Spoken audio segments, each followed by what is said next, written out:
എല്ലാവർക്കും നമസ്കാരം. ഇന്നത്തെ ശുഭചിന്ത: തനിക്ക് നൽകപ്പെടുന്ന ഏതു ശിക്ഷയും അഭിമുഖീകരിക്കാനുള്ള ശക്തി ഒരു മനുഷ്യനുണ്ടാകാം.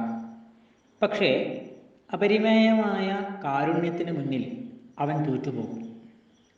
ശിക്ഷകൾക്ക് ഒരു വ്യക്തിയെ പാറ പോലെ ദൃഢമാക്കുവാൻ കഴിയും. പക്ഷേ യുക്തിക്കതീതമായ കനിവ് അവനെ ഛിന്നഭിന്നമാക്കും. ഒരു വ്യക്തിയുടെ മേൽ നിങ്ങൾ കൂടുതൽ കാർക്കശ്യം ചെലുത്തുന്നതിനനുസരിച്ച് നിങ്ങൾ നൽകുന്ന ശിക്ഷകൾ കൈകാര്യം ചെയ്യുന്നതിൽ അവൻ കൂടുതൽ പ്രാപ്തനാകുന്നു. അപ്പോൾ കരുണ മാത്രമേ അവനെ അലിയിക്കൂ. എല്ലാവർക്കും നന്മകളുണ്ടാകട്ടെ. എല്ലാവർക്കും ജീവിത വിജയം ഉണ്ടാകട്ടെ. എല്ലാവർക്കും കാരുണ്യമുണ്ടാകട്ടെ. നന്ദി, നമസ്കാരം.